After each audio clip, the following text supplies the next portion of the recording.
Good afternoon, my friends. We are enjoying our first day off this week, me and Kelly together for 3 days. Fantastic. So, in celebration, we're going to cook a brisket today, or at least start a brisket, because you can't really cook it today, and we'll show you why.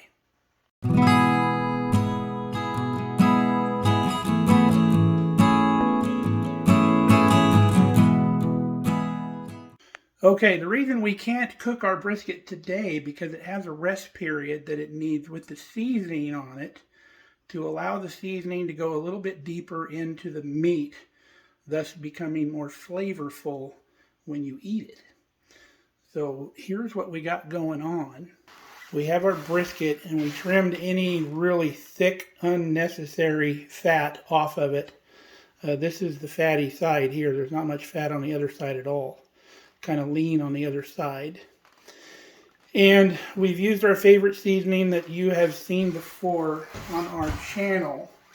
But in case you forgot, this is the one here, the red top version. All the salt all the time. And then to that, it doesn't have very much pepper in the mix if at all.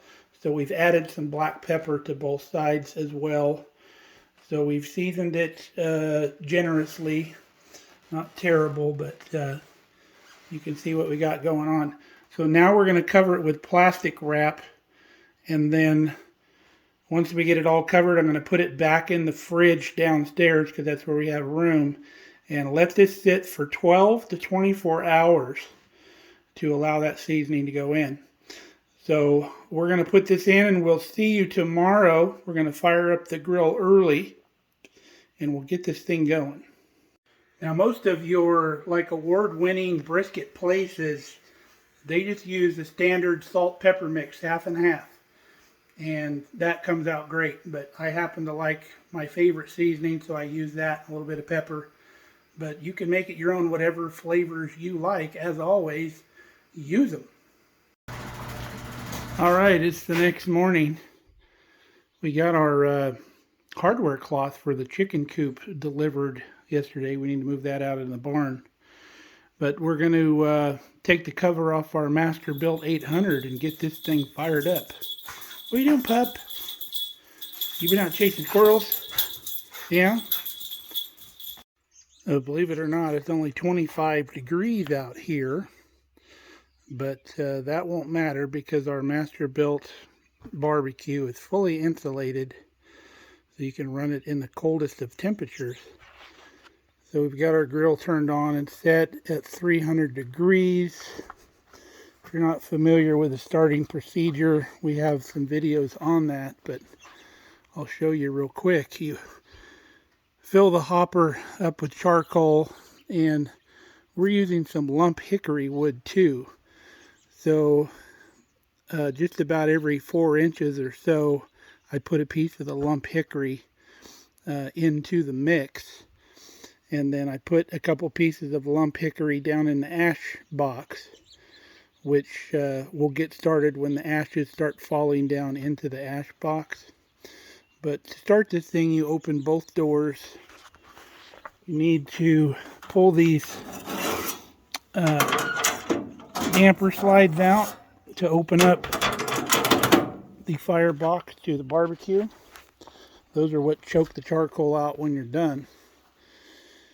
And then we have a little light blocks, fire starter blocks.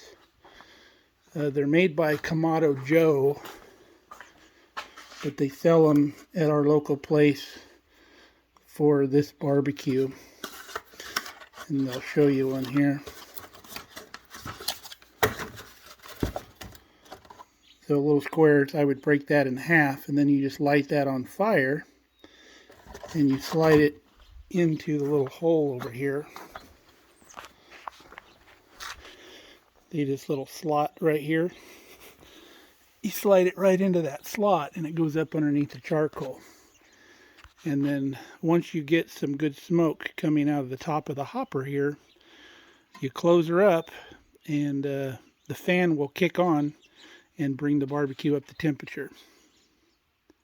All right, took about 2 minutes for the smoke to start coming up out of the hopper.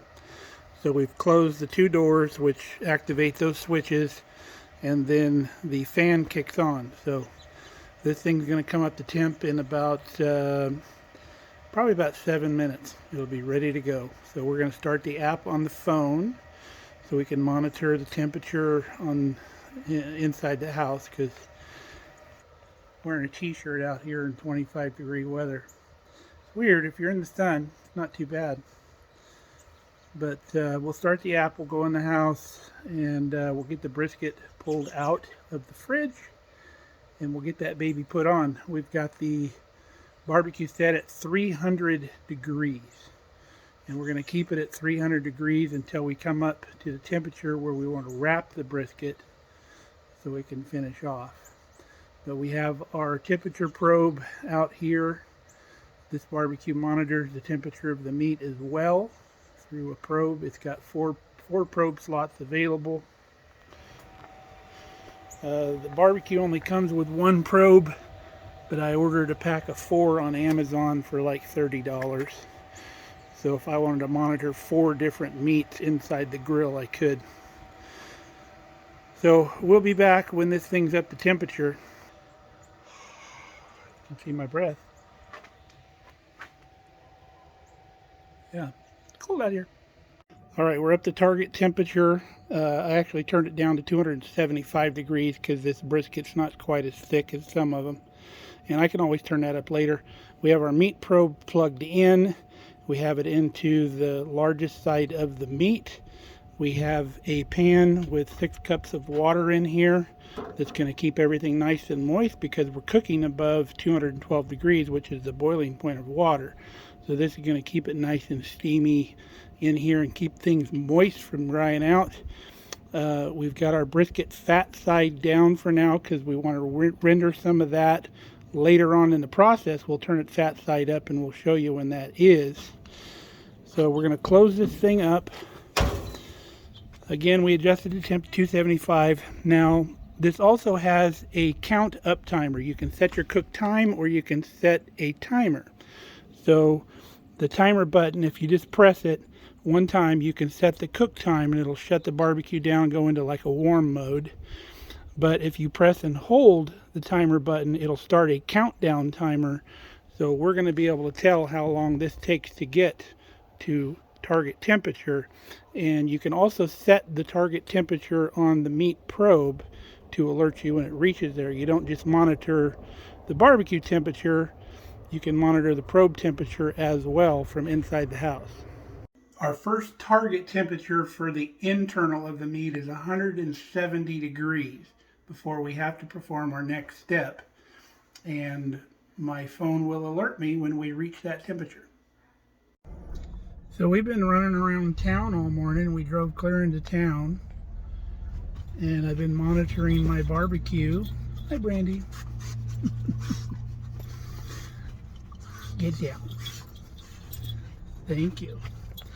I've been monitoring my barbecue from town, and it's been on for about 3 hours now.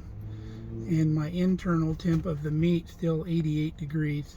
So I bumped it up from town. I was able to adjust my temperature in my barbecue.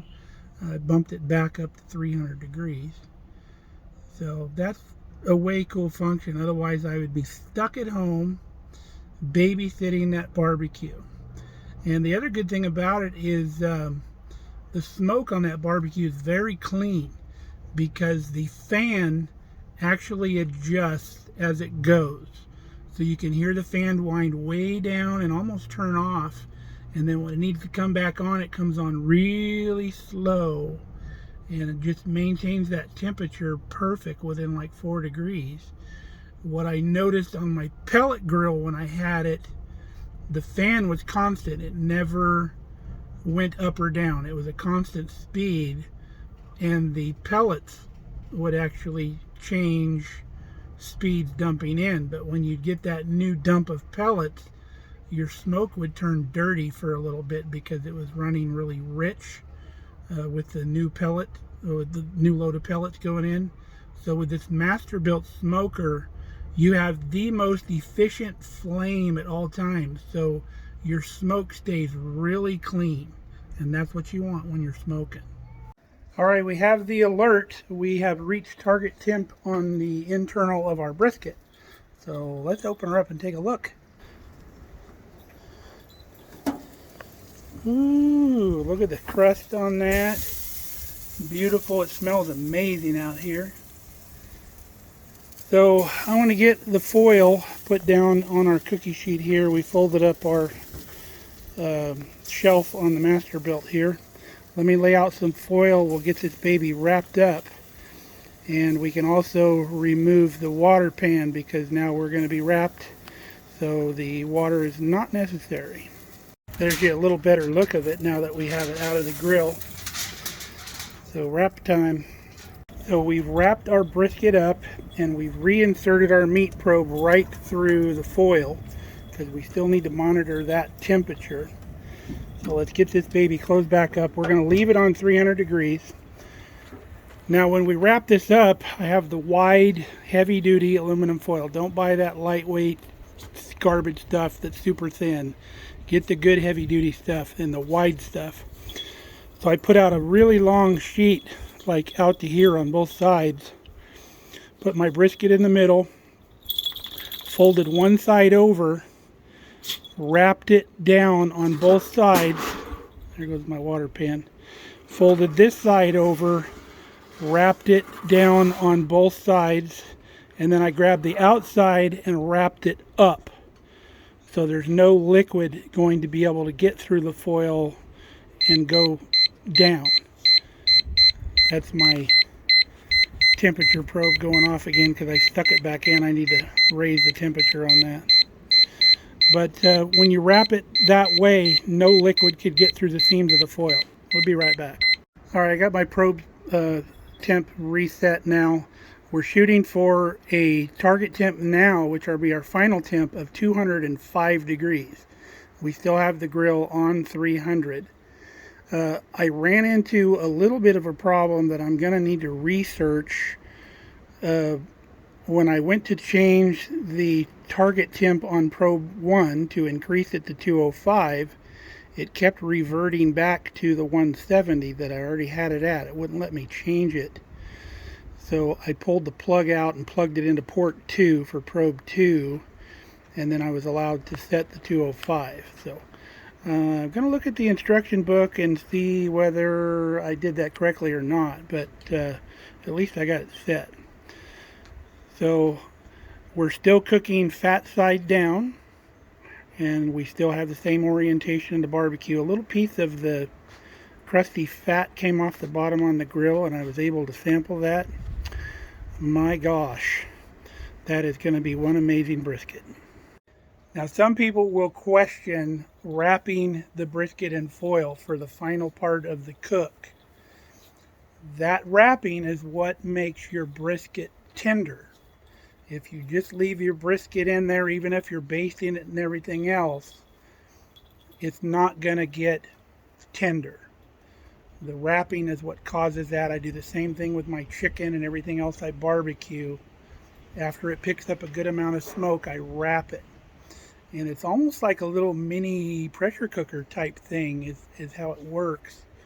I know it doesn't reach anywhere near, what could be called pressure.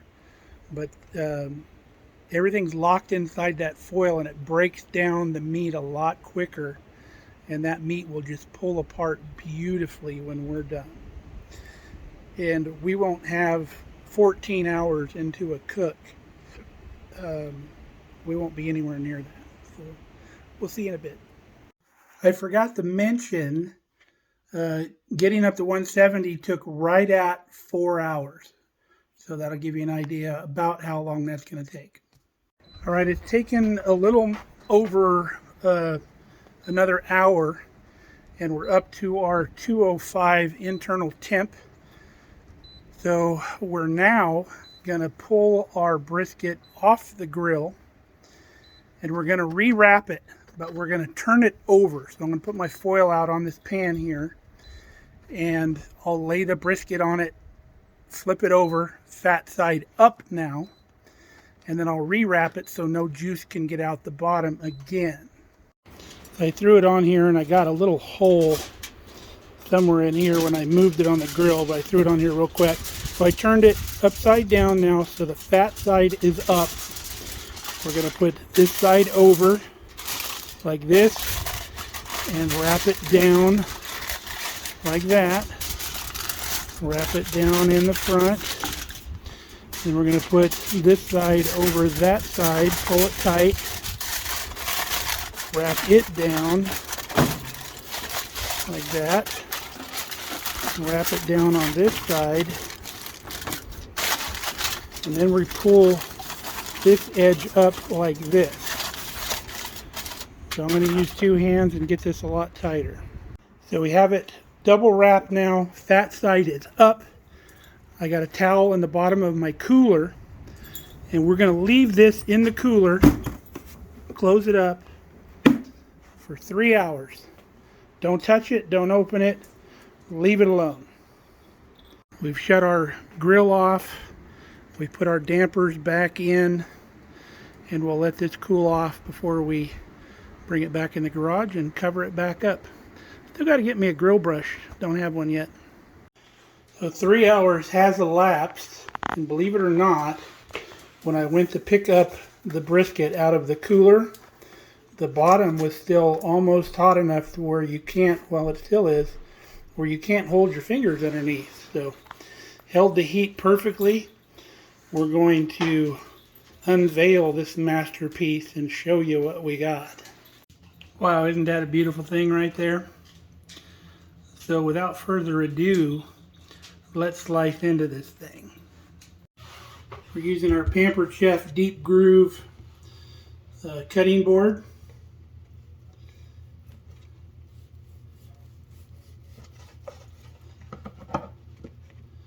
Get that nice smoke ring in there. Now this is the flat.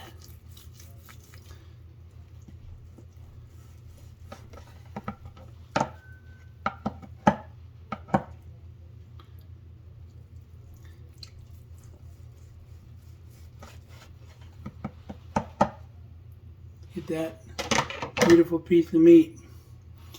And you know how do you know when it's done? When it just pulls apart like that. Just beautifully. So let's take a piece off of the,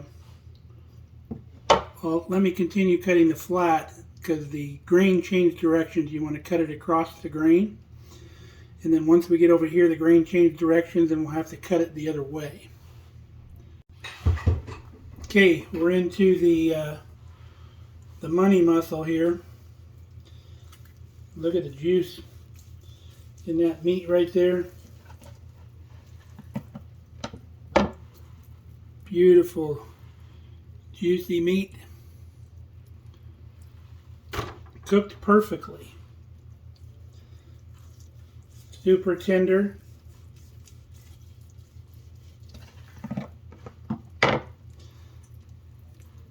And look at it, it'll just pull right apart. Mmm. Yummy. My hands are dirty. We'll get back to you. Alright, we got the tip all cut up. Really beautiful, juicy meat. You can see that smoke ring going on. Got all that juice we dumped out of the foil into the pan. Alright, there's dinner, folks. Some beautifully cooked brisket, barbecued brisket, some broccoli, some acorn squash out of our garden with a little brown sugar and butter. Kelly made some fantastic garlic bread. It's like holiday dinner right there. Crazy good. So stay tuned. Tomorrow we're going to make a Nebraska favorite. But until then, if you've never made brisket, make sure you try some brisket. We used to do a lot of tri-tip where I came from, but it's not as readily available out here as brisket is. So until next time, stay safe, stay healthy. We'll put a couple videos up here about the barbecue that we used. So see you tomorrow. Love you guys.